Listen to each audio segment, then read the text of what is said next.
Welcome to the Plant Spirit Podcast on connecting with plant consciousness and the healing wisdom of nature. If you'd like to learn more on how to communicate directly with plants, visit www.learnplantlanguage.com to register for the free workshop. That's www.learnplantlanguage.com. I'm your host, Sara Artemisia, and I'm excited to introduce our next guest to the show today. Mimi Prunella Hernandez is an herbalist, ethnobotanist, and author of the National Geographic Herbal. With her wealth of knowledge, unwavering dedication, and genuine love for all things herbal, Mimi has made a significant impact in the field of herbal medicine. Her herbal roots are inspired by her Colombian and Mexican grandmothers, with a Latin American folk herbalism and Curanderismo lineage. Mimi is also the executive director of the American Herbalists Guild, and she believes that keeping plant wisdom alive is essential. She has dedicated her life's work to serving as an advocate for both traditional and professional herbal pathways, while building cultural bridges of understanding. So Mimi, thank you so much for being here with us today. So great to have you here. Thanks for having me. It's my pleasure. I've been really just loving to be here with you and talk about plants and healing traditions and what's going on in our lives with nature. Yeah, so great. And I'd love to just start there really and hear more about how your background in Latin American folk herbalism and curanderismo has really influenced your approach to herbal medicine. Absolutely. Yeah, so I have roots in both South America and in Mexico. My mother's parents, my mother actually is from Bogota, Colombia, and we have a lot of ancestry in the Amazon. And on the other side, my abuelita, who was a herbalist in Mexico City, and I grew up spending a lot of time watching her tend to her neighbors and watching her tend to her plants and to her herbal healing altar as a young girl. And I learned a lot about, especially, what we call curanderismo. And curanderismo is a practice of herbalism really just based in Latin American folk beliefs. And I think the heart of curanderismo is that the soul and the body are one and the same. And we treat the spiritual as well as the physical, or both in tandem. And the spirit and the health of the spirit expresses itself physically, so that any of our physical ailments can be approached through the spirit. And a lot of what curanderismo associates with is this aspect of how comfortably seated the soul is in reference to the body. And if there's a lot of stress or a lot of trauma or a lot of loneliness or a lot of lack of community, that the soul has a tendency to disassociate from the body. And so the ultimate goal of the curandero or the curandera is to reconnect the soul with the body. And there's lots of things that would do that, obviously. So herbs, and also just like what my grandma used to call the plática, which is when you sit with someone, have a little chat with them, and it's really informal, but it's the chat that starts the healing process. It's just checking in with someone and learning about their story and letting them tell their narrative without a lot of questions, without a lot of insights right off the bat. It's more about just listening and letting someone express themselves, because a lot of times when people have ailments or have experience of certain maladies, they are not finding support within their own day-to-day life. And often their telling of their story might be a burden to their loved ones, and or maybe they feel too humble to really express what's happening with them. And so the platica is a big part of the healing, and then followed by prayer and plants and spiritual cleanses, which we call limpias. And so limpias are a really big part of kind of cleansing the body of any uninvited energy or anything that doesn't serve. And for example, one of a big ailment in Curanderismo is called envidia, and that's envy. And, when you are the subject of envy, it can afflict your health. And the envy can also penetrate your energetic field and affect your soul and its comfortable nature within your body. And so there's remedies for that. And there's remedies for some people call mal ojo, which is, really associated with the gaze of someone upon you. So like some people might call it the evil eye, but there really is nothing evil about it. Sometimes people are just maybe staring or trying to understand, or like real common with this is young, vulnerable children who don't have a very strong protective field around them. And so someone from across the room might really be adoring that child from across the room, but the child's energy field is not really mature enough to handle that penetrating gaze of the observer. And so that's a concept that just looking upon someone in a prolonged way can lead to that infiltration and kind of cause some ailments. And so, yeah, so it's a very kind of, it has some superstitions, but I've seen some really wonderful healings just based on this model, and just the profound effects that a limpia can have on someone, or the platica can have on someone, or just some folk remedies and herbs and altar medicine can have with someone's health. Thank you so much for sharing that.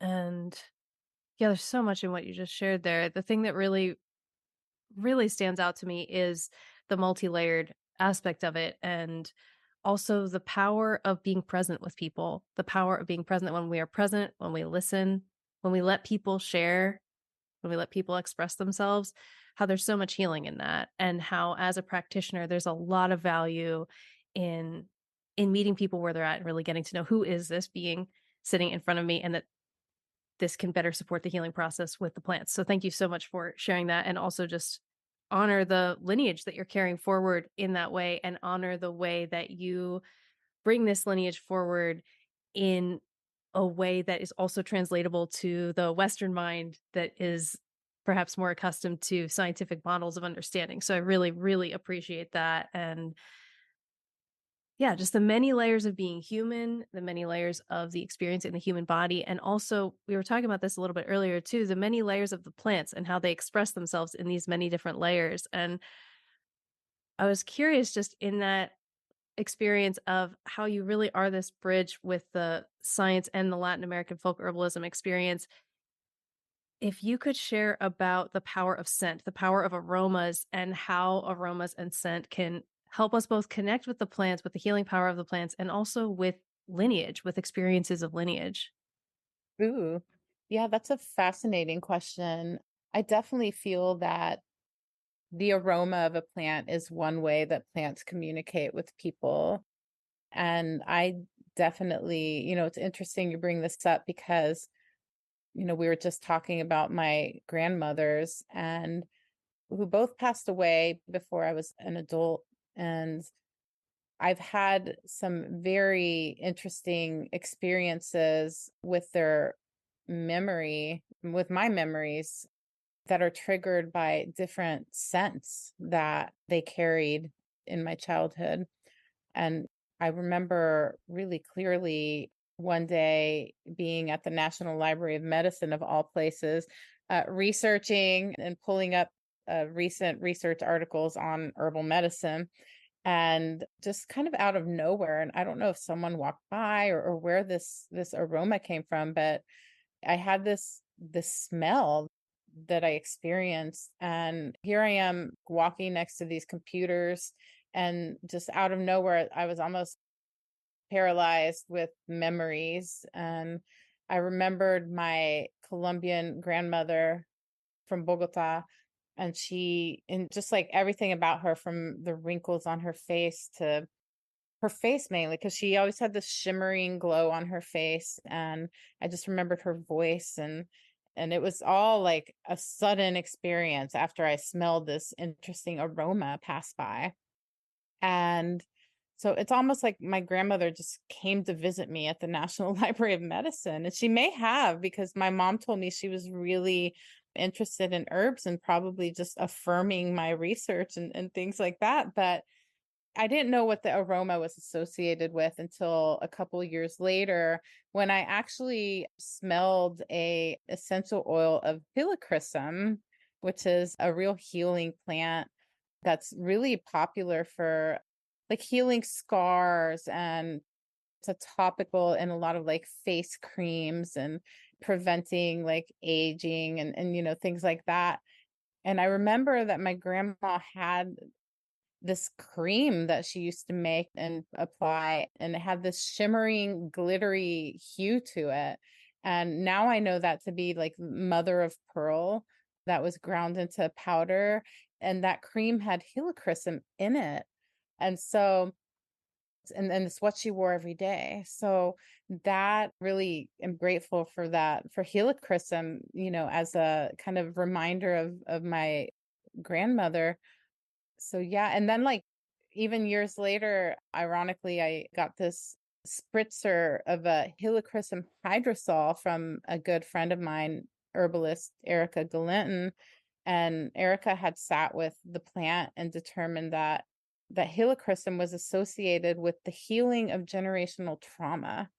And I just thought that was so interesting because I associated helichrysum with my grandmother. And so, yeah, it was just wonderful because I then like got some of this hydrosol and gave it to my oldest children and my mom. And I said, look, we're going to heal all our generational traumas from the grandparents to the grandchildren. And so powerful to have that message come through with the scent of helichrysum. And then I also had a similar experience with my Mexican abuelita. And this was more of my grandmother. My abuelita used to make this Mexican hot chocolate, which probably most grandmothers in Mexico have their hot chocolate recipe that they hand down. And I didn't get that recipe, so I wanted to just recreate it as a grown up in my own kitchen.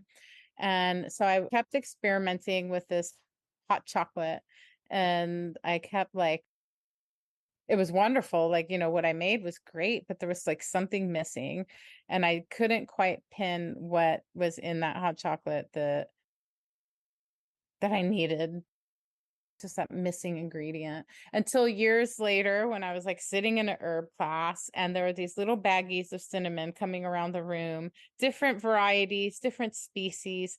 And I smelling these different cinnamons. And finally I got this little bag of cinnamon, and it said cinnamomum verum, or true cinnamon. And I opened that bag and I just took a whiff, and it happened so suddenly. And like all of a sudden I could see the turquoise walls in my grandma's kitchen. I could like hear her stirring the chocolate pot.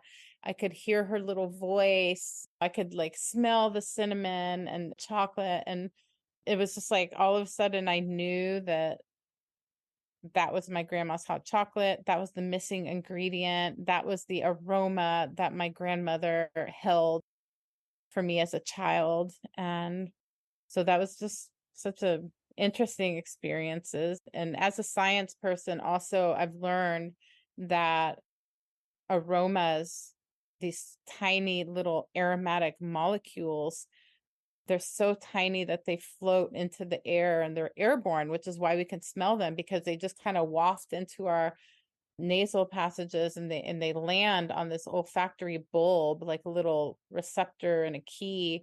And as soon as they land on that bulb, they send a message, like this immediate message to the frontal lobe of your brain.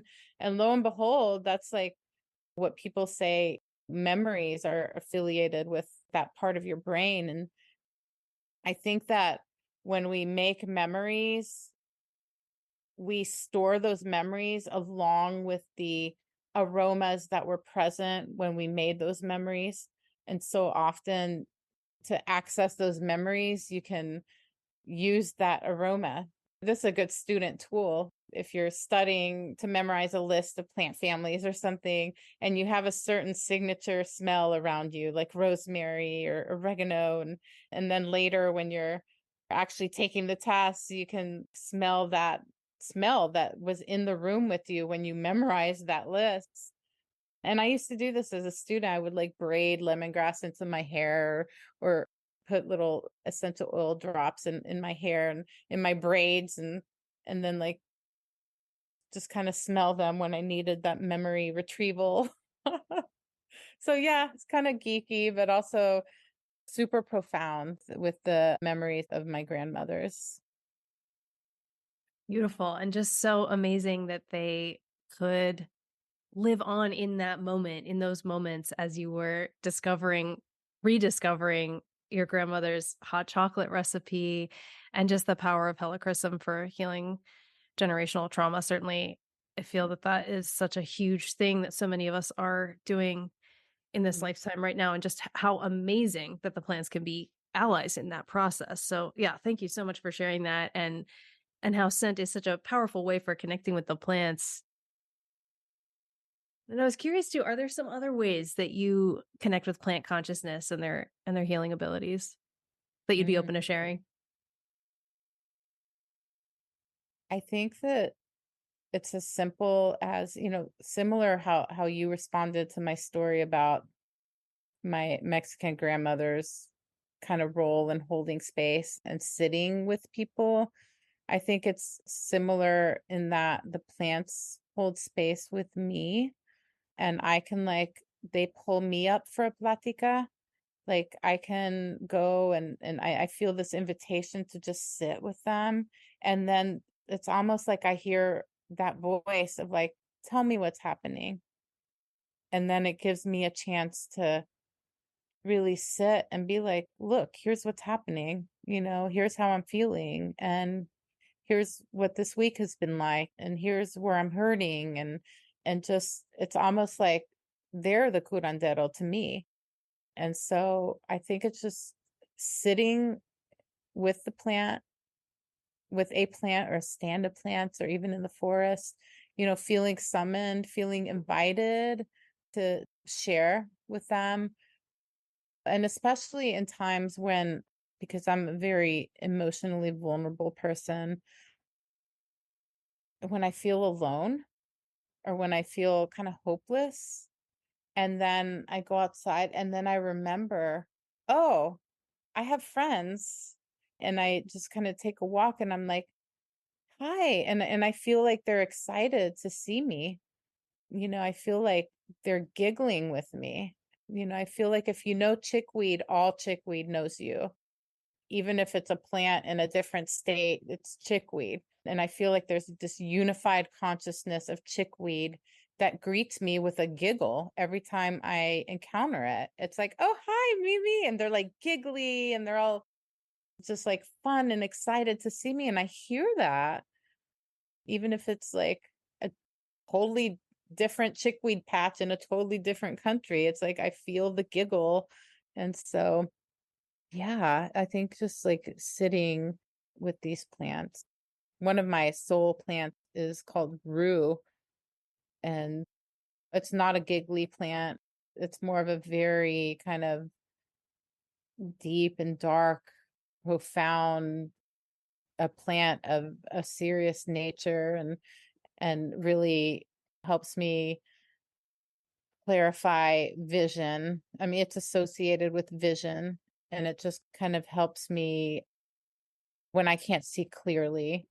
It's got this profound ability to kind of clear the cobwebs of a vision and clear the cobwebs when you feel like this sticky kind of energy around you, and it may or may not be your energy, and very often it's not your energy, especially if we're on the internet a lot and scrolling social media and watching the news, that we kind of take on this kind of sticky webby energy around us, and it doesn't feel, it's not crystallized, it's not.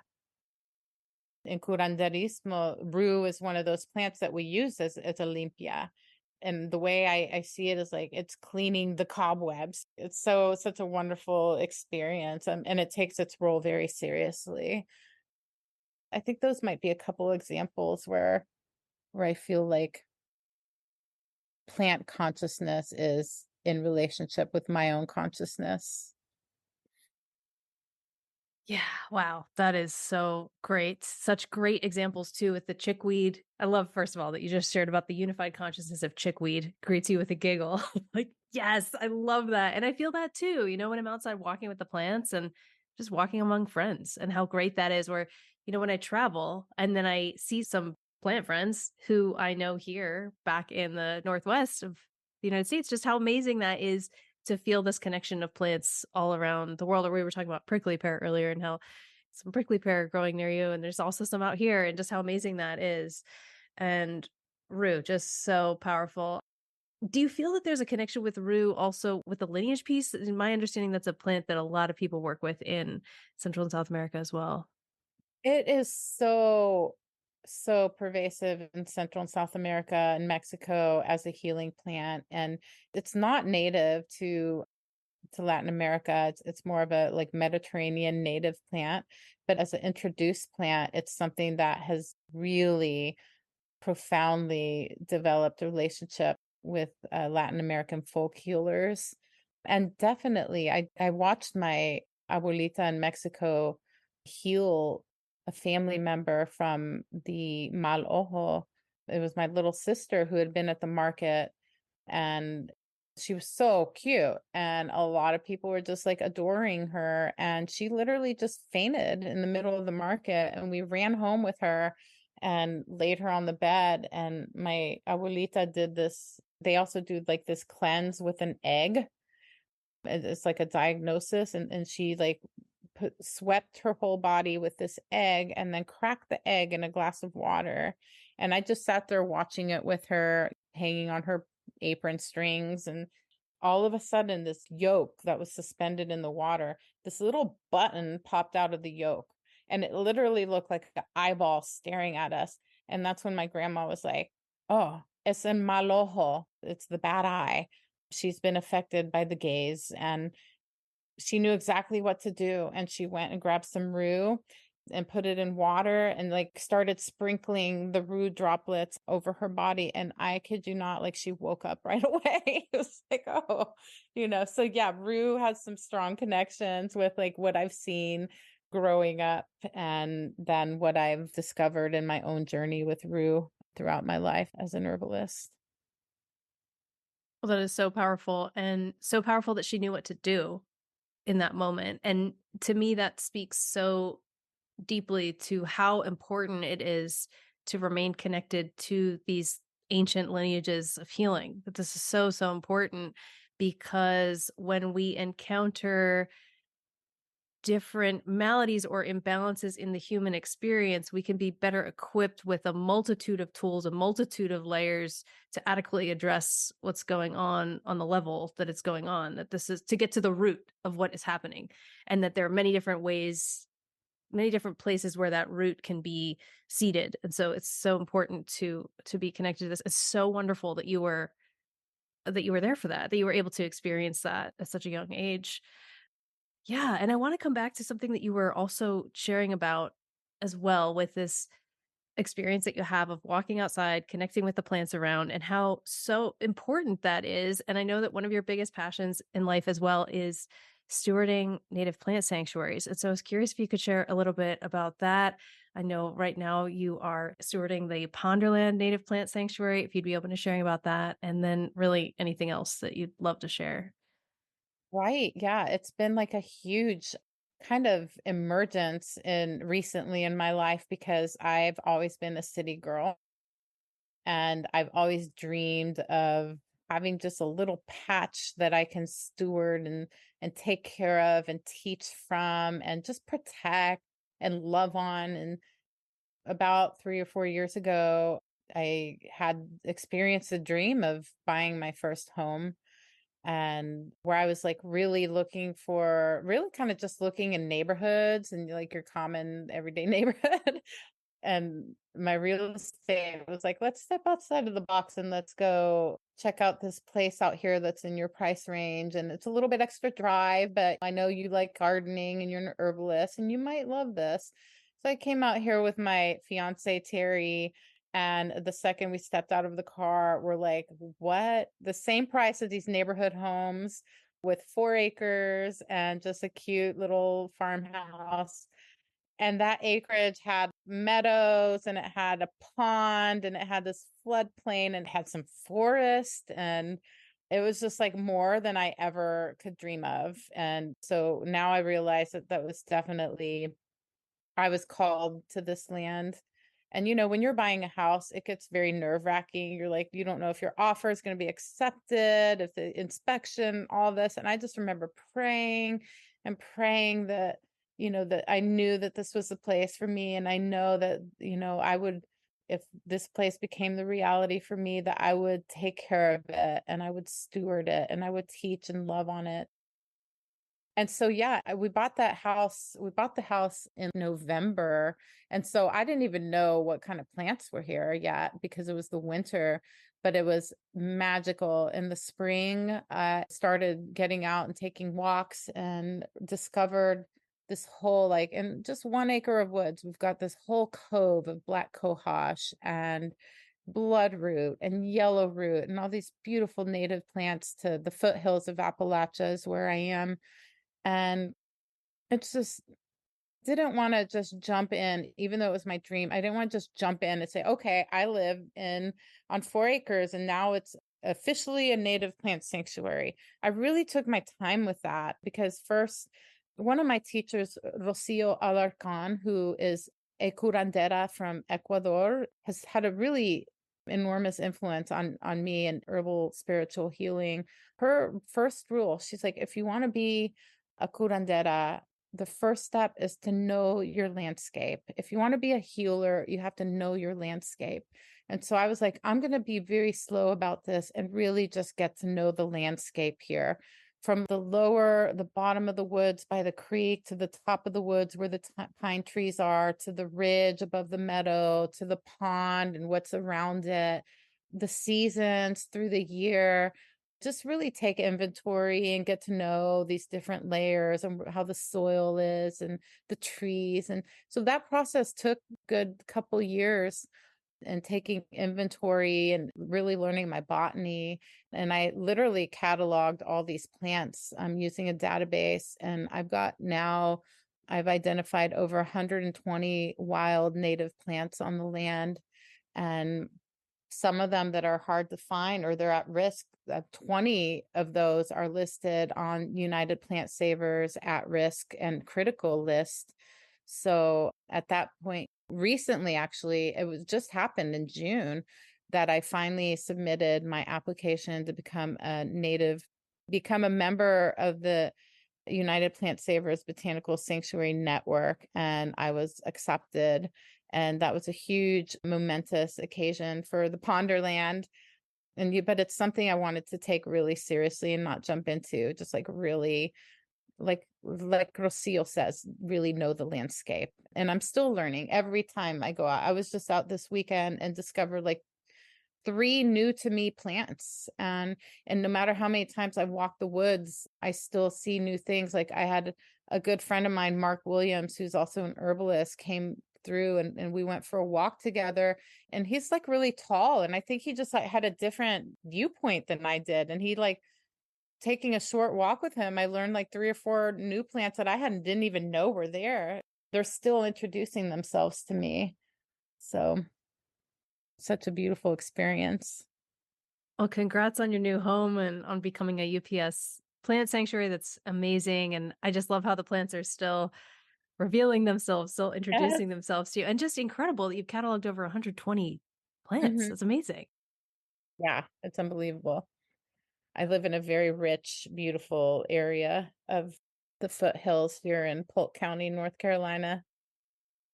And what inspired the name PonderLand? I think it was just the pond. The pond is definitely such a central feature. It's like right in the front yard, 10 steps off the front porch.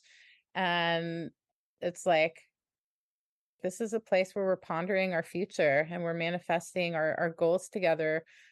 Terry and I came in together with this property, and the whole expression of the Ponderland has been a manifestation of our unified vision as partners and soon to be married.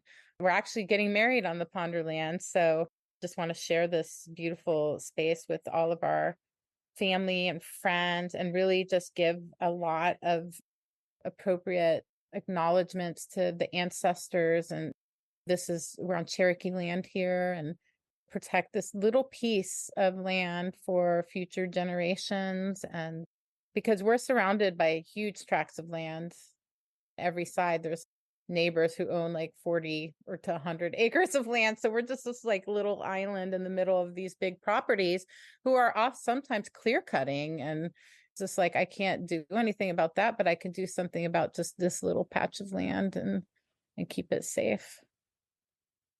Amazing. Yeah, clearly you were called there. Yeah, thank you so much for doing that. And congrats on getting married. So exciting on the Ponderland. I was curious about that with the name too, if it was a place to ponder about native plants.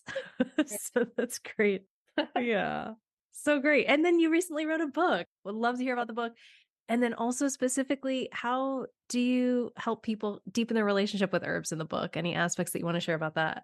So great. What a great question. Yeah. So since I've moved to the Ponderland, literally those full 3 years, I have been writing a book. And that's another thing that I was just kind of called to out of the blue. I got a call from editor at National Geographic who's like, hey, we were looking for you to see if you wanted to write a book with us. And who says no to National Geographic? So I'm like, okay, I'm being called to share what I've learned through my life in herbalism and from my grandmothers and from these different traditions. And so, yeah, the book does harness or does forge relationships and encourage individuals to be in relation with plants. The way it's organized, it's 9 chapters and 100 herbs from different world traditions. And really, it's a journey. And that journey begins by an immersion in the sensory experience of herbs. And in some way, it's a journey from the micro to the macro because it starts on a very personal level where I'm encouraging people to use their senses to experience herbs, like the taste, the smells, the feelings that these herbs, the energetics that these herbs induce when you're near them and when you taste them. And then from there, we kind of go to an equally intimate place of your kitchen, the healing kitchen, which is where really healing begins for so many cultures. And so we explore healing remedies in the kitchen and healthy foods, and from there we kind of take a step aside into the apothecary or the medicine pantry, and we talk about medicine making and DIY recipes. And of course then we kind of step out the front door and into the garden path, and there we cultivate allies and also weeds, because wondrous weeds are also part of the medicine. So we really explore that concept of, my favorite garden plants, and then our favorite weeds. And from there we just enter the woods and we explore healthy woodland habitats, and we ponder the community uses of herbs. We explore different types of herbalism, from like the sacred herbalist to the clinical herbalist to first line medic herbalists, and people who tend to their communities in different ways in the realm of herbalism. And then we kind of go from the community level to the global level, where we uncover a lot of the secrets of the world's most traveled herbs. So these are the ones you see on the market, and really a lot of critical topics relevant to the environment and the ecology and the indigenous and just ethical and ecological considerations of the global supply chain, and really just bring it back to the traditions. And we feature so many traditions in the book, including Curanderismo and the Golagichi herbal tradition, and Ayurveda and traditional Chinese medicine, and wise women herbalism, just so really giving a lot of spotlight to some of these world traditions, and especially to the concept of the ethnosphere and the preservation of these traditional wisdoms, which I think is so important, because there's a lot of attention these days on the biosphere of the planet and not losing species and to extinction and things like that. But I'm equally concerned about the cultural sphere of the world and the loss of languages and the loss of different traditions and different ways that we know how to engage with plants. And the ethnosphere is a concept from Wade Davis, who's a very well-known ethnobotanist. Yeah, so it's a beautiful experience, and it's beautifully photographed and illustrated, and just another thing that's just kind of beyond my dreams. And available now for pre-orders on any of your favorite book outlets like Amazon or Barnes and Noble. So it's hard to believe I'm actually holding a copy of it right now, a pre-copy, because my publisher sent me an advance copy. And so I'm holding it in my hand, and you're the first person I've talked to about it outside of my immediate family. So It's so gorgeous too. I'm so excited to read it. It just sounds so incredibly comprehensive. it really is. I mean, it is actually built from a course that I used to teach. It was like an 8-week course. And it started with sensory herbs. And then it was like garden herbalism. And then it was weeds herbalism. And then woodland herbalism. So it really is just kind of a journey through this course that I used to teach. But I learned a lot writing it, because, you think you know herbs and then you're going to write about them. So I just did a lot of research, and I mean, it's like so great. It's almost like being a student again. When you're a teacher, you're always a student. So this endless exploration, right?